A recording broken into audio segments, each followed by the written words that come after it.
Let's talk MicroStrategy's convertible debt. I don't want to talk about anything that's going on outside of our little circle. Let's hone in and focus and try to make as much money as possible over the next 6 months. So let's hop into it. I want to show you the comparison between January 20th of 2024 and January 20th of 2025. So if we look here, we can see this is just the MicroStrategy balance sheet debt structure. The end of Q4 2023, MicroStrategy had 189,000 Bitcoins, and Bitcoin was trading at around $40,000 a coin. Now their annual interest expense on the debt was $35.5 million a year. You can see it's almost exactly the current carrying expense of the debt. However, the total debt is about 2.4 times greater than it was a year ago. Pretty mind-boggling thinking back and trying to predict out this sort of health on the balance sheet would have been very difficult to do. So debt is very healthy, interest payments are low, and we can compare the debt to Bitcoin ratios. Debt to Bitcoin ratios is just simply the debt divided by the total US denominated dollar value of the debt divided by the US denominated dollar value of the Bitcoin. And you can see it's about a 27% ratio, and right now it's a 16% ratio. So they're very under levered, as you can say. And now I don't know if this 25% leverage will carry forward. However, we've seen historically them keeping it around this sort of leverage ratio. And that leads me to believe, or at least it provides an upper ceiling or sort of a benchmark for where they could take this in Q1 25. And you can see between Q1, over the course of Q1 of 24, their debt ratio went down. However, they increased their total debt to $3.5 billion. And their total Bitcoin holdings went up to 214,000 Bitcoin. Now, what does this mean? Well, simply that they're not afraid to increase their annualized debt expense. And so you can see their annualized payments were $46 million a year. Again, they're $34.5 now. So the debt payments are actually very, very low relative to historical precedents. And their ATM usage over the first quarter of 2024 was also very, very low. Granted, it's relative to a different amount of traded volume, considering the volume now is much higher.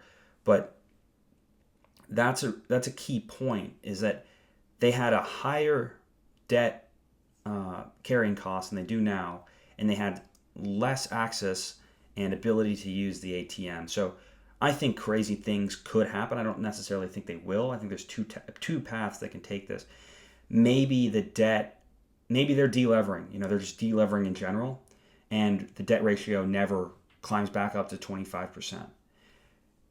There's another scenario in which they're just totally under-levered right now from smashing the ATM, and they're looking to lever back up and drive this home. And so if they issue a bunch of more 0% converts, the carrying cost of the debt is going to be just astronomically low. It's almost going to be a non-issue. Now, I'm not going to talk about preferred stock. That won't be a liability, but that will have a carrying cost and something we need to consider in this analysis. I'm leaving it out for now. What sorts of things could happen moving forward? Well, if they were to increase their debt ratio, then they're roughly $5 billion short of debt. Now, is it likely that 27, 28 converts get wiped off the balance sheet? I think so.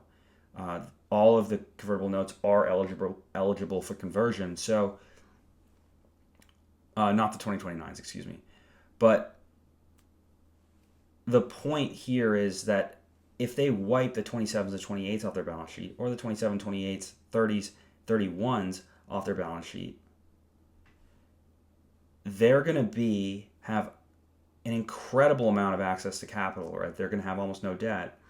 And so that would mean just a massive Bitcoin purchase in Q1 if they were to lever back up. So this is all kind of conditional and non-factual, but there seems to be room for a crazy move based on demand for these converts, which seems to not be diminishing.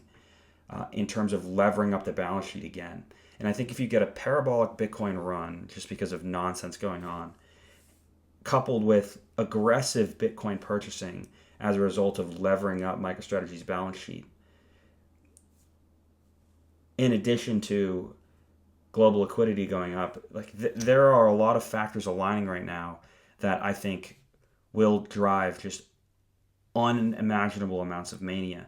And I think the small bull runs we've had, whether that be last winter or this past fall, will pale in comparison to what's going to happen in the future. And I'm not giving price targets, but I do think when this hits, we'll know, because all of this is going to be unwinding at the same time. So I'm looking forward to it. I'm very long. There will come a time when I'm not long, but thanks for watching.